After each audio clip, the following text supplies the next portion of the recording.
नमस्ते बच्चों, आप सभी का उन्नयनम यूट्यूब चैनल में स्वागत है। यह वीडियो पसंद आए तो लाइक, कमेंट, शेयर करें। अन्य वीडियोस देखने के लिए इस चैनल को जरूर सब्सक्राइब करें। तो आइए बच्चों, आज हम कक्षा 10वीं का मणिका पाठ्यपुस्तक भाग 2 का प्रथमः पाठः वाङ्मयं तपः इसका अभ्यास कार्य कर रहे हैं। तो सर्वप्रथम प्रश्न है, एक पदेन उत्तरम लिखत। तो निम्नलिखित प्रश्नानाम् उत्तराणि एक पदेन उत्तरत। तो निम्नलिखित जो प्रश्न हैं उनके उत्तर एक पद में लिखना है। सर्वप्रथम प्रश्न है, का अस्माकं सन्निधिं कुर्यात्। का माने कौन या यहाँ पर क्या, क्या हमारे निकट होवे, हमारे समीप होवे। तो कहते हैं माँ शारदा, शारदा माँ सरस्वती हमारे हमेशा समीप रहे, हमारे पास होवे। शारदा मीन्स विद्या की देवी माँ सरस्वती। अब कोशः कथम अस्ति, कोश कैसा है, किसका कोश प्रश्न हो सकता है। तो शारदाया माँ सरस्वती का कोश कैसा है। तो अपूर्व, अनोखा है, आश्चर्यजनक है। सत्य समम किमस्ति, सच के समान क्या है। तो कहा तपः, तपस्या है। सच के समान यदि कुछ है तो तपस्या ही सच के समान है। कीदृशी वाणी पुरुषम प्रहलादयति, कैसी वाणी पुरुष को प्रहलाद मतलब प्रसन्न करती है। तो प्रिय मधुर भाषिणी, मीठी वाणी ही मनुष्य को प्रसन्न करती है। पाठकानां कति गुणाः श्लोके वर्णिता, जो पाठक हैं, जो पढ़ाने वाले हैं, उनके गुण श्लोक में कितने वर्णित हैं, उनके कितने लक्षण बताए गए हैं। तो 6 गुण बताए हैं। और अंतिम है, स्वस्य मेधया कः पादमादत्ते, अपनी मेधा माने अपनी बुद्धि से कौन चतुर्थांश को प्राप्त करता है। तो शिष्य अपने बुद्धि के माध्यम से, चतुर्थांश माने ज्ञान का चतुर्थांश, संपूर्ण ज्ञान प्राप्त करने में भी अपना बुद्धि का चतुर्थांश माने 25% अपना बुद्धि का प्रयोग करके ज्ञान को प्राप्त करता है। दूसरा प्रश्न है, अधोलिखित प्रश्नानाम् उत्तराणि पूर्णवाक्येन लिखित। जो नीचे दिए जो प्रश्न हैं उनके उत्तर पूरे वाक्य में लिखना है। सर्वप्रथम प्रश्न है, भारत्याः कोशः कीदृशः विद्यते। भारती माँ सरस्वती का जो कोश है वो किस प्रकार का है या कैसा है। तो भारत्याः कोशः अपूर्वः विद्यते, व्ययतः वृद्धिमायाति, संचयाच्च क्षयमायाति। माँ सरस्वती का जो कोश अपूर्व है, आश्चर्यजनक है। क्यों? क्योंकि कहते हैं व्ययतः, व्यय करने से, खर्च करने से वृद्धि को प्राप्त होता है, और संचय करने से क्षय को माने नष्ट हो जाता है। के पाठकाः गुणाः सन्ति, कौन से पाठक के, पढ़ाने वालों के गुण है, लक्षण है, पहचान है। तो कहते हैं माधुर्यम, अक्षर व्यक्ति, पदच्छेदः, सुस्वरः, धैर्यम, लय समर्दम च एते पाठकाः गुणाः सन्ति। अब इसका अर्थ आप जो पाठ पढ़े हैं उन श्लोकों के अर्थों के माध्यम से आप जान सकते हैं। पहले वीडियो में आप देख सकते हैं। धियः गुणाः के सन्ति, बुद्धि के गुण कौन कौन से हैं। तो धियः गुणाः शुश्रूषा, श्रवणं, ग्रहणं, धारणं, ऊह, अपोह, अर्थविज्ञानं, तत्वज्ञानं च सन्ति। तो इसको भी आप उसी वीडियो से देखें। और आगे हैं, घ शिष्यः विद्यायाः अर्जनं कथं करोति, शिष्य विद्या का अर्जन किस प्रकार या कैसा करता है। तो शिष्यः विद्यायाः अर्जनम् आचार्यात् पादं, स्वमेधया पादं, कालेन पादं, स ब्रह्मचारिभिः पादम् आदत्ते। शिष्य विद्या का जो अर्जन है, विद्या को किस प्रकार प्राप्त करता है। तो कि आचार्य से चतुर्थांश, बुद्धि से, अपनी बुद्धि से चतुर्थांश, समय बीतने पर अभ्यास के माध्यम से चतुर्थांश, अनुभव और अभ्यास के माध्यम से, सब ब्रह्मचारी भी जो अपने सहपाठी हैं, साथी हैं, उनके माध्यम से भी चतुर्थांश ज्ञान प्राप्त करता है। तो इस प्रकार चारों चतुर्थांशों से एक पूर्ण परिपूर्ण ज्ञान प्राप्त होता है। तो इसलिए हमें किसी से भी वैर नहीं करना है, सबसे कुछ न कुछ सीखते रहना चाहिए। अब आगे, कीदृशी शारदा सन्निधिं क्रियात्, किस प्रकार की, कैसी माँ शारदा का समीप करें। तो कैसे, तो कहा शारदाम्बोजवदना सर्वदा शारदा सन्निधिं क्रियात्। शरतकालीन कमल के समान मुख वाली, सर्वदा माने सब कुछ प्रदान करने वाली माँ शारदा हमारे समीप हो। वाङ्मयं तपः किमुच्यते, वाणी की तपस्या क्या कहा जाता है या किसको कहते हैं। तो यत् वाक्यम अनुद्वेगकरम सत्यम प्रियहितं च तथा स्वाध्याय अभ्यसनम च एव वाङ्मयम तपः उच्यते। जो वाक्य अनुद्वेगकर है, माने जो उद्वेग न फैलाता हो या जो किसी प्रकार का कोई नुकसान न करता हो और सत्य हो और प्रिय हो और हितकारी हो, ऐसे वाक्यों का स्वाध्याय और अभ्यास करना ही वाणी की तपस्या कहा जाता है। आगे प्रश्न संख्या तृतीय। स्थूल पदानि आधृत्य प्रश्न निर्माणम कुरुत। स्थूल पदों को लेकर हमें प्रश्नों का निर्माण करना है। तो सर्वप्रथम है शारदा सर्वदा अस्माकं समीपे वसेत्। तो इसका शारदा पद में प्रश्न निर्माण है तो का। दूसरा है भारत्याः कोशः अपूर्वः। माँ सरस्वती का कोश अपूर्व है, अनोखा है तो कस्याः। तीसरा मधुर भाषिणी वाणी पुरुषं प्रह्लादयति। मीठी वाणी पुरुष को प्रसन्न करती है तो पुरुषं कम। पाठकस्य षट् गुणाः सन्ति। तो षट संख्यावाची होने के कारण कति। सत्येन समं सुखम नास्ति। सच के समान सुख नहीं है तो केन। अनुद्वेगकरं वाक्यं वाङ्मयं तप उच्यते। कीदृशं वाक्यं वाङ्मयं तप उच्यते।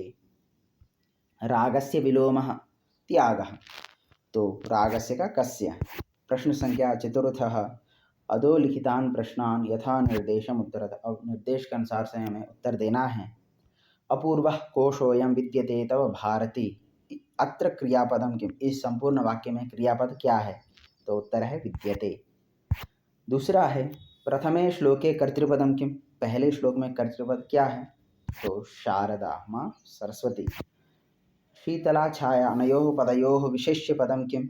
इन दोनों में विशेष्य पद है छाया। उद्वेगकरम इति पदस्य विलोम पदम पाठा चित्वा लिखत। उद्वेगकर का विलोम पद है अनुद्वेगकरम। शुश्रूषा श्रवणं चैव ग्रहणं धारणं तथा। अस्मिन् वाक्ये श्रोतुमिच्छा इत्यर्थे किं पदं प्रयुक्तम। तो इस वाक्य में श्रोतुमिच्छा पद का समानार्थक पद क्या प्रयोग किया गया है। तो शुश्रूषा। व्ययतः इति पदस्य विलोम पदम पाठा चित्वा लिखत। व्ययतः इस पद का विलोम पद पाठ से चुनकर लिखना है तो संचयात। प्रश्न संख्या 5। तो स्तंभद्वये लिखितानां समानार्थक शब्दानां समुचितं मेलनं कृत्वा लिखत। यहाँ पर दो पंक्तियों में वाक्य शब्द दिए हुए हैं तो उन शब्दों में से आपने समानार्थक पद मिलाना है, ठीक प्रकार से मिलाकर उनको लिखना है। तो देखिए सबसे पहला शुश्रूषा का है श्रोतुमिच्छा। आप एक बार पढ़िए अच्छे से। ऊह माने तर्क करना, अपोह माने उस तर्क का निवारण, पादम शब्द का अर्थ चतुर्थांश, सन्निधि माने समीप, वदनम माने मुख, वाक माने वाणी, भारती माने माँ सरस्वती। अब इनका पर्यायवाची पद है जैसे शुश्रूषा श्रोतुमिच्छा, ऊह पक्षे तर्कः, अपोह शंका निवारणम, पादम चतुर्थांश। और फिर आगे सन्निधिम निवासम। फिर आगे का वदनम, वदनम शब्द का अर्थ होता है मुख, वाक माने वाणी, भारती सरस्वती। प्रश्न संख्या 6। अत्र पठितेभ्यः श्लोकेभ्यः कानिचित् पदानि सन्ति। तेषां विशेषणानि अधः मंजूषायां दत्तानि। ततः उपयुक्तं विशेषणं चित्वा विशेष्येन सह योजयित्वा लिखत। यहाँ पर जो इस पाठ में पढ़े हुए कुछ श्लोकों से कुछ पद लिए गए हैं और उनमें से कुछ पद विशेषण हैं और मंजूषा में दिए हुए हैं और उनके साथ विशेष्य पदों के साथ इनको मिलाना है। तो अब देखते हैं सर्वप्रथम यहाँ पर जैसे वाणी, सलिलम, छाया, तपः, शारदा, कोशः, चक्षुः, वाक्यम। इन शब्दों का यहाँ पर विशेषण पद दिया है तो एक एक देखते हैं। वाणी का मधुर भाषिणी, मधुर भाषिणी वाणी। सलिलम है तो यहाँ पर होगा शीतलम सलिलम, ठंडा जल, मीठी वाणी। अब छाया है शीतला छाया, ठंडी हवा। तपः वाङ्मयम तपः, वाणी की जो वाणी की क्या है तपस्या। शारदा सर्वदा, सर्वदा शब्द का अर्थ होता है सब कुछ देने वाली। कोशः अपूर्वः, चक्षुः विद्यासमम और अंत में प्रियहितम वाक्यम। अब प्रश्न संख्या 7। समान भावमयी पंक्ति योजयत। तो समान भाव वाले पंक्तियों को मिलाना है। तो सर्वप्रथम यहाँ पर देखते हैं नास्ति विद्या समं चक्षु व्ययतः वृद्धिमायाति वदनाम्बुजे सन्निधिं क्रियात् मधुरभाषिणी वाणी पुरुषं प्रह्लादयति पादम स ब्रह्मचारी भी। इनके समानार्थक दूसरे पंक्ति में है, तो एक एक को मिलाते हैं। सर्वप्रथम का है नास्तिका सर्वस्य लोचनम शास्त्रम। दूसरा व्ययतः वृद्धिमायति का दत्ता भवति विस्तृता। तीसरा है वदनाम्बुजे सन्निधिं क्रियात् मुख कमले निवासम कुर्यात्। मधुर भाषिणी वाणी का है वांग माधुर्यात् नान्यदस्ति प्रियत्वम पादम स ब्रह्मचारी भी शिक्षते सह पाठी भी। अब इसमें प्रश्न संख्या 8 है रेखा चित्रम पूरयत। रेखा चित्र को पूरा करना है। तो देखिए एक बीच में बॉक्स दिया हुआ है और उसका ऊपर एक ऑप्शन के थ्रू दिया है, बाकी उसी हिसाब से हमें पूरा करना है। तो यह शिष्य पादम आदित्य, शिष्य चतुर्थांश को ग्रहण करता है। किससे? सर्वप्रथम आचार्यात, दूसरा है स्वमेधया, तीसरा का है कालेन और चौथे का है सब ब्रह्मचारी भी। शिष्य आचार्य से, अपनी बुद्धि से, काल से और अपने सहपाठियों से विद्या को अर्जन करता है। अब दूसरा रेखा चित्र है, पाठकों के गुण बताए हैं 6। तो यहाँ पर एक उदाहरण में दिया, बाकी देखते हैं। अक्षर व्यक्ति, पदच्छेद, सुस्वर, धैर्यम और लय समर्थम। अब इसी प्रकार तीसरा रेखा चित्र है। अब बुद्धि के गुण में से पहला है शुश्रूषा दिया हुआ है, तो दूसरा श्रवणम, तीसरा ग्रहणम, चौथा धारणम, पांचवा ऊह, छठा अपोह, सातवां अर्थ विज्ञानम और आठवां तत्व ज्ञानम है। तो यहाँ पर उन शब्दों को दिया है जो रिक्त स्थान है। तो आगे बढ़ते हैं। प्रश्न संख्या 9 वाक्यांशम पूरयत। वाक्यांश को पूरा करना है। व्ययतः वृद्धि मायाति, व्यय करने से वृद्धि को प्राप्त होता है, तो इसका पूरा क्या है? क्षयमायाति संचयात। दूसरा नास्ति राग समम दुखम, राग के समान कोई दुख नहीं है। नास्ति त्याग समम सुखम, त्याग के समान कोई सुख नहीं है। नास्ति विद्या समम चक्षुः, नास्ति सत्य समम सुखम। फिर आगे है आचार्यात् पादम आदत्ति, आचार्य से चतुर्थांश प्राप्त करते हैं। पादम शिष्य स्वमेधया। आगे प्रश्न संख्या 10 श्लोकम आश्रित्य समुचित क्रमेण अन्वयम पूरयत। श्लोकों का सहारा लेकर हमें अन्वय को ठीक से पूरा करना है। तो अन्वय आप जानते ही हैं कि अर्थ के अनुसार श्लोक को क्रमपूर्वक लिखना। तो देखिए सर्वप्रथम है हे भारती तव अयम कोशः कः अपि विद्यते अयम व्ययतः वृद्धिम डैश संचयात् च डैश आयाति। तो उत्तर है अपूर्वः, मन हे भारती तव अयम कोशः कः अपि अपूर्वः विद्यते अयम व्ययतः वृद्धिम आयाति संचयाच्च क्षयम आयाति। दूसरा है विद्या समम डैश न अस्ति सत्य समम तपः न डैश राग समम डैश न अस्ति न सुखम न अस्ति। तो सर्वप्रथम है विद्या समम चक्षुः न अस्ति, सत्य समम तपः न अस्ति, राग समम दुखम न अस्ति, त्याग समम सुखम न अस्ति। इसके बाद तीसरा है यत् वाक्यम डैश सत्यम डैश च तथा स्वाध्याय अभ्यसनम च एव डैश तपः उच्यते। तो यत् वाक्यम अनुद्वेगकरम सत्यम प्रियहितं च तथा स्वाध्याय अभ्यसनम च एव वाङ्मयं तपः उच्यते। प्रश्न संख्या 11 11वां प्रश्न है अधोलिखित पंक्तिषु स्थूलाक्षर पदानां प्रसंगानुसारं शुद्धम अर्थम चिनुत। स्थूलाक्षर पदों के माध्यम से शुद्ध अर्थ को चुनना है। तो सर्वप्रथम है यहाँ पर स्वाध्याय अभ्यसनम चैव वाङ्मयं तपः उच्यते। हमें इस वाक्य को प्रसंग के अनुसार जो स्थूलाक्षर है उसका अर्थ चयन करना है। तो वाङ्मयम शब्द का यहाँ पर दिया हुआ है वाचिकम। अब दूसरा है आचार्यात् पादम आदत्ते, आचार्य से चतुर्थांश ग्रहण करते हैं। तो पादम शब्द का अर्थ यहाँ पर होता है चतुर्थांशम, क्योंकि श्लोकस्य पंक्तिम यहाँ पर है ही नहीं अर्थ, चरणम भी नहीं है। और अंतिम है माधुर्यम अक्षर व्यक्ति पदच्छेद सुस्वरः। तो इसका उत्तर है माधुर्यम शब्द का शर्करायुक्तम कोमलतया वर्णोच्चारणम मधुरताया अभाव। तो उत्तर है बच्चों यहाँ पर कोमलतया वर्णों का उच्चारण। अब इसके बाद चौथा है सर्वदा सर्वदास्माकं सन्निधिं सन्निधिं क्रियात्। तो यहाँ पर जो पंक्ति है सर्वदा, तो इसका उत्तर है सर्वम ददाति इति, सर्वादिका सर्वम वदति इति। तो इनमें से उत्तर है सर्वम ददाति इति, सब कुछ देने वाली माँ सरस्वती। तो ये है उत्तर। अब प्रश्न संख्या 12, 12वां प्रश्न है रेखांकित पदानां समस्त पदम विग्रहं वा लिखत। अब यहाँ पर इन वाक्यों में से समस्त पद और विग्रह लिखना है। तो उत्तर पहले आ गया एक, नास्ति विद्या समम चक्षु। विद्या समम का होता है विद्यया समम। नास्ति त्यागेन समम सुखम, त्यागेन समम का त्याग समम। शीतल सलिलम का है शीतलम सलिलम। फिर है चंदनस्य रसः का चंदन रसः। फिर है सर्वदा सर्वं ददाति इति सर्वदा। शारदां भोजम इव वदनम यस्याह सा शारदां भोज वदना। फिर है अनुद्वेगकरम वाक्यम। तो इसमें से अनुद्वेगकरम तो वाक्य का समास विग्रह है न उद्वेगकरम। प्रश्न संख्या 13 पठितः पाठः। तो पाठ तो हम पढ़े हैं।